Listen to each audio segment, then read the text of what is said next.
I'm Allison, and I will be presenting year-round schooling. How many of you dreaded going back to school in August or September?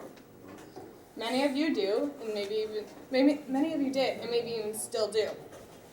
However, it's a fresh start with new books, new supplies, new teachers. But have you ever noticed how it's the same old lessons? Each year, the first 2 months, on average, are reteaching material from the previous year. The traditional school schedule started in the 20th century to accommodate farm families. This was so that children could be home to help their families on the farm in time for planting season. But now students miss more school than ever due to farming. So why don't we create a year-round schedule that fits the lifestyle of the 21st century? We don't use the same desks that we did in the 20th century, so why should we use the same schedule?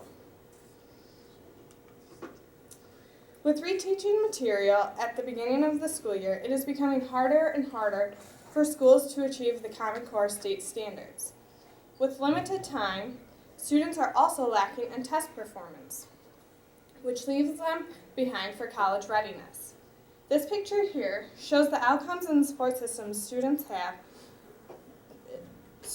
It gives you a viewpoint on how the learning environment has a major effect on their students' learning. So here's life and career skills, and all these tie into just that one little pie chart. Actually, all of these tie into all of them, so it has a big difference. So if we switch to year-round schooling, the learning gap between the low-income students and the higher-income students wouldn't be as great. So there would be higher academic performance, which would please the State Department of Education. Many schools have pushed up the start of the school year in hopes it would improve performance with more instructional time. Many schools have also started to go year-round. They take the 180-day school schedule and split it into 45-day sessions with 15-day breaks, still allowing for a 30-day summer vacation. Here is the difference between the traditional and the balanced school schedule.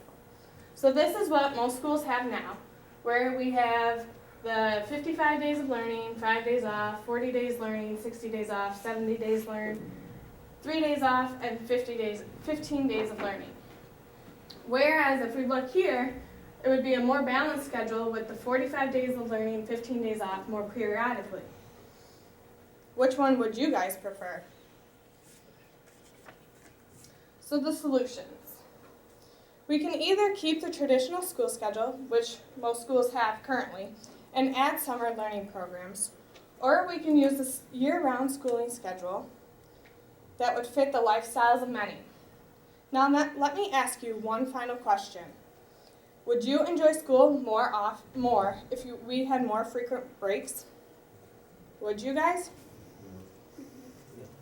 It would also be beneficial for your learning, so it would be great, and it would affect you in the future with children possibly as well.